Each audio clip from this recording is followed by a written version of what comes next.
En esta oportunidad vamos a platicar un poquito acerca de lo que corresponde a los músculos torácicos que van a facilitar la respiración y también los músculos que se van a encontrar en el piso de la cavidad pélvica. Los principales músculos torácicos que permitirán o facilitarán la respiración los vamos a agrupar en tres principalmente. El más grande y el principal de esto pues es el músculo diafragmático, que también nos sirve de límite entre la cavidad torácica y la cavidad abdominal. También lateralmente vamos a encontrar los músculos intercostales, tanto internos como externos. El músculo diafragmático va a tener su origen en la apófisis sifoides del esternón, los cartílagos costales y las porciones adyacentes de las primeras 6 costillas inferiores, junto con las vértebras lumbares y sus discos intervertebrales. Y su inserción será a nivel del tendón central, en la línea alba, como habíamos mencionado en la clase anterior. La acción del músculo diafragmático va a permitir que su contracción genere un aplanamiento de esto que va a aumentar de esta manera el diámetro vertical de la cavidad torácica, lo que va a permitir en esa manera la mayor capacidad de relajación del diafragma para poder realizar una inspiración profunda. Los nervios que van a llevar su efecto para que este movimiento o este proceso contráctil se lleve a cabo va a ser gracias al nervio frénico y las acciones de los nervios espinales cervicales del segmento 3 al 5 específicamente. Los músculos intercostales externos van a tener su origen en el borde inferior de la costilla superior de cada uno de ellos y su inserción en el borde superior de la costilla inferior. La contracción de estos músculos elevará las costillas y aumentará la dimensión antero-posterior y lateral de la cavidad torácica, es decir, va a permitir una mayor amplitud para la parrilla costal y así poder realizar el movimiento inspiratorio necesario para una respiración profunda. Esta relajación va a ser un mecanismo inverso en el cual las costillas se van a deprimir y van a reducir este diámetro, lo que ocasionaría el fenómeno de expiración o la sacada del aire dentro de la cavidad torácica, específicamente de los pulmones. La inervación va a estar llevándose a cabo gracias a la acción de los nervios espinales de los nervios de la segunda a la 12ª raíces dorsales torácicas. Los músculos intercostales internos tendrán su origen en el borde superior de la costilla inferior y su inserción será en el borde inferior de la costilla inmediatamente superior a esta. La contracción de estos músculos permitirá la aproximación de la costilla adyacente para reducir las dimensiones anteroposterior y lateral, es decir, que éstas van a poder generar una compresión torácica que permitirá una expiración forzada. Los nervios espinales que van a llevar su acción a estos músculos van a ser los nervios torácicos del segundo al 12º, al igual que el anterior.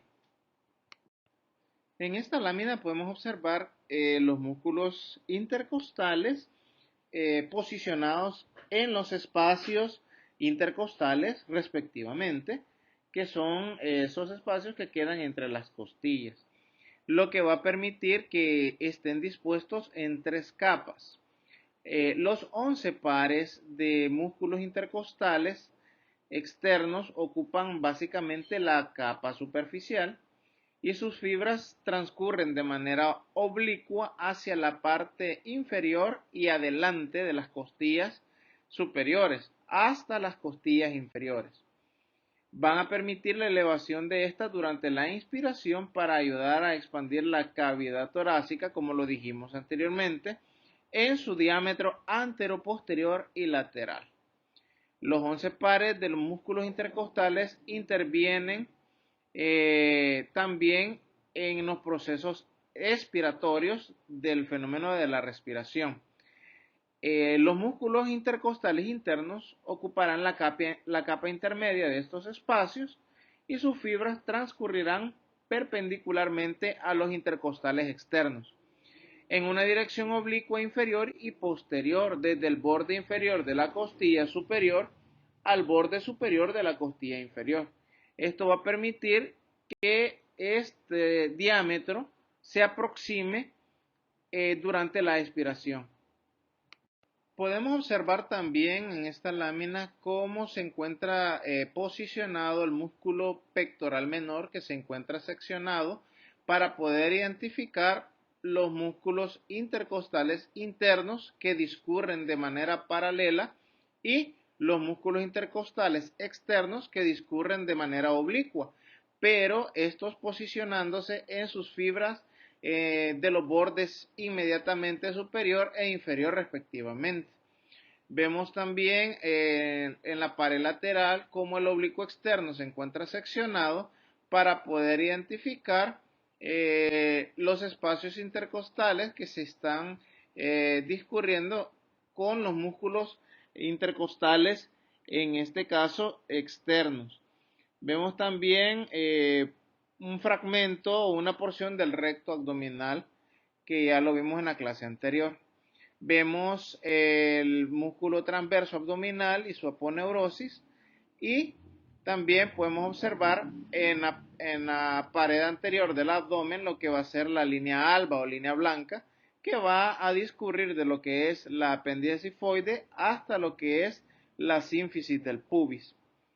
Lateralmente a este vamos a ver cómo se encuentran los músculos tanto de la pared abdominal relacionados con lo que sería el músculo diafragmático, como vemos en la parte derecha de la diapositiva, formando la cúpula diafragmática.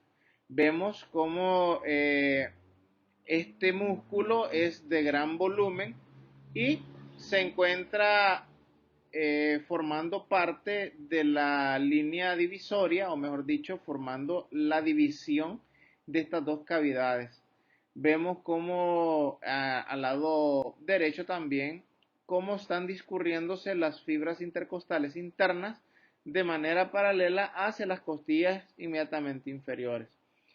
Podremos observar también el tendón central del músculo diafragmático que va dirigiéndose hacia la línea media. Como habíamos mencionado anteriormente, el diafragma es un músculo abovedado prácticamente y es el músculo más importante que impulsa la respiración, y también separa las cavidades torácicas de la abdominal. Va a poseer una superficie superior convexa que forma el piso de la cavidad torácica, y una superficie inferior cóncava que va a formar el techo de la cavidad abdominal. La porción muscular periférica del diafragma se origina en la apófisis sifoide del esternón y los 6 pares de costillas inferiores y sus cartílagos en las vértebras lumbares y en los discos intervertebrales de la duodécima costilla. A partir de sus distintos orígenes, estas fibras de la porción muscular convergen hacia el tendón central, una aponeurosis resistente localizada cerca del centro del músculo. El tendón central se fusiona con la superficie inferior del pericardio, que es una capa de tejido conjuntivo denso, regular, colagenoso, que va a darle protección y cobertura al corazón. Y las pleuras, que son las cubiertas o la membrana que va a proteger los pulmones. El diafragma va a poseer 3 aperturas importantes, a través de las cuales van a atravesar estructuras que pasan del tórax al abdomen, como por ejemplo estructuras vasculares de gran importancia como la arteria aorta, junto con el conducto torácico y la vena ácido, como podemos ver acá, que atraviesan el hiato aórtico. El esófago, acompañando de los nervios vagos que atraviesan el hiato esofágico. El término hiato significa agujero u hoyo en el buen salvadoreño, ¿verdad? Pero para fines del lenguaje técnico se le conoce con el nombre de hiato. Y la vena cava inferior que va a atravesar el foramen de la vena cava en esta parte. Existe también un fenómeno o una anomalía anatómica en el cual existe una protrusión de uno de estos hiatos, y a esta condición anómala se le denomina hernia de hiato. Esta está relacionada clínicamente con aquellos procesos que van a ocasionarle a las personas malestares gástricos, como por ejemplo un reflujo gastroesofágico que va a darle mucho malestar a las personas que son de difícil tratamiento médico, es decir, de difícil tratamiento con medicamento oral. Y hay algunos casos en los que esta hernia de hiato es bastante severa, que necesitan intervenciones quirúrgicas para poder corregir esta condición. El estómago va a protruir en sentido superior a través del hiato esofágico, por lo que una hernia a este nivel generaría reflujo y náuseas con respecto a lo que habíamos mencionado. Los movimientos diafragmáticos también van a ayudar a que la sangre venosa retorne de las venas abdominales hacia el corazón a través de la vena cava inferior. Con los músculos abdominales anterolaterales, el diafragma ayuda a aumentar también la presión intraabdominal para evacuar los contenidos de la pelvis durante la defecación, la micción y el parto, similar a las acciones de los músculos abdominales de la pared abdominal que hablamos en la clase anterior, que van a aumentar esta presión intraabdominal para generar esos vaciamientos, como lo son los rectos abdominales y los oblicuos, tanto internos, externos y los transversos. Este mecanismo es potenciado cuando se realiza una inspiración forzada y se cierra la glotis, que es la entrada de las cuerdas vocales. El aire atrapado en el sistema respiratorio impide que el diafragma se eleve, lo que va a facilitar o a promover el aumento de la presión dentro del abdomen, y también ayuda a sostener la columna vertebral y a impedir que ésta realice una flexión durante un levantamiento de pesas, por ejemplo. Por eso, cuando se hace una alzada de un peso, al inspirar profundamente y al cerrar la glotis para mantener los pulmones llenos de aire, estamos generando un aumento en la presión intraabdominal que va a impedir una flexión de la columna vertebral y así evitar una lesión. También es necesario recordar que los pesos que se levantan en estas condiciones es necesario que se le aplique un soporte, ¿verdad? Como fajas o alguna otra medida de precaución para no lesionar la columna vertebral cuando el peso es bastante considerable. Pero en un levantamiento de un peso de una consideración que se puede manejar por cada uno de nosotros, pues con la inspiración profunda y el cierre de la glotis para aumentar la presión dentro del abdomen también facilita realizar este levantamiento. El aumento de la presión intraabdominal también va a permitir o a colaborar la elevación de los músculos de la espalda a levantar los objetos pesados. En esta lámina podemos observar los músculos del suelo de la pelvis, que va a sostener las vísceras pélvicas y van a ayudar a resistir la presión intraabdominal, y actúan a su vez como esfínteres regulatorios para los flujos, como por ejemplo los esfínteres del ano, también los esfínteres de la uretra. Y estos músculos del suelo de la pelvis van a ser básicamente el músculo elevador del ano y el isquiococcigio, junto con su fascia que los cubre en las superficies tanto internas como externas. Estos músculos van a denominarse en conjunto como diafragma pélvico.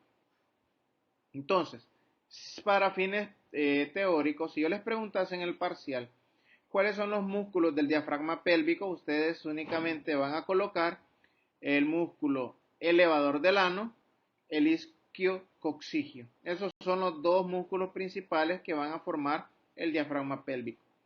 Y estos a su vez se extienden desde el pubis en un plano anterior al coxis en el plano posterior y una pared lateral de la pelvis a la otra. Esta disposición hace que el diafragma pélvico tenga un aspecto de embudo sostenido por sus inserciones. Recordemos que las inserciones son las partes tendinosas de los grupos musculares. El diafragma pélvico va a separar la cavidad pélvica por arriba del periné por abajo. El canal anal y la uretra atraviesan el diafragma pélvico en ambos sexos. Y en las mujeres también lo hace la vagina. Los dos componentes del músculo elevador del ano son el pubococcigio y el iliococcigio.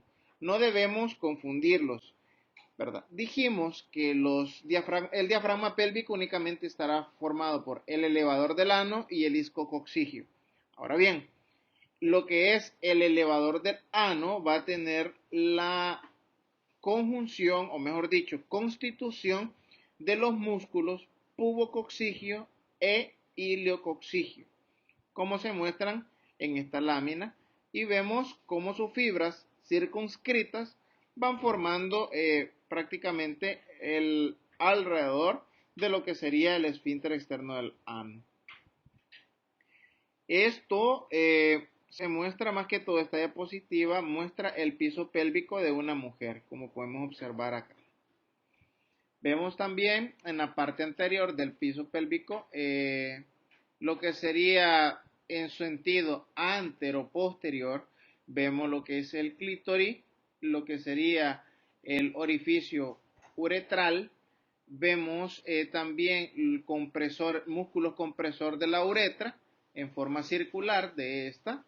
Vemos también el esfínter uretrovaginal que va en los bordes internos de los labios menores. Vemos el introito vaginal, la membrana perineal, que es esta capa aponeurótica que se ven ahí, el músculo transverso superficial del periné, que va a estar separándonos prácticamente la parte anterior de lo que sería el diafragma pélvico. También podemos ver el ligamento sacrotuberoso y que se encuentra lateralmente a esto.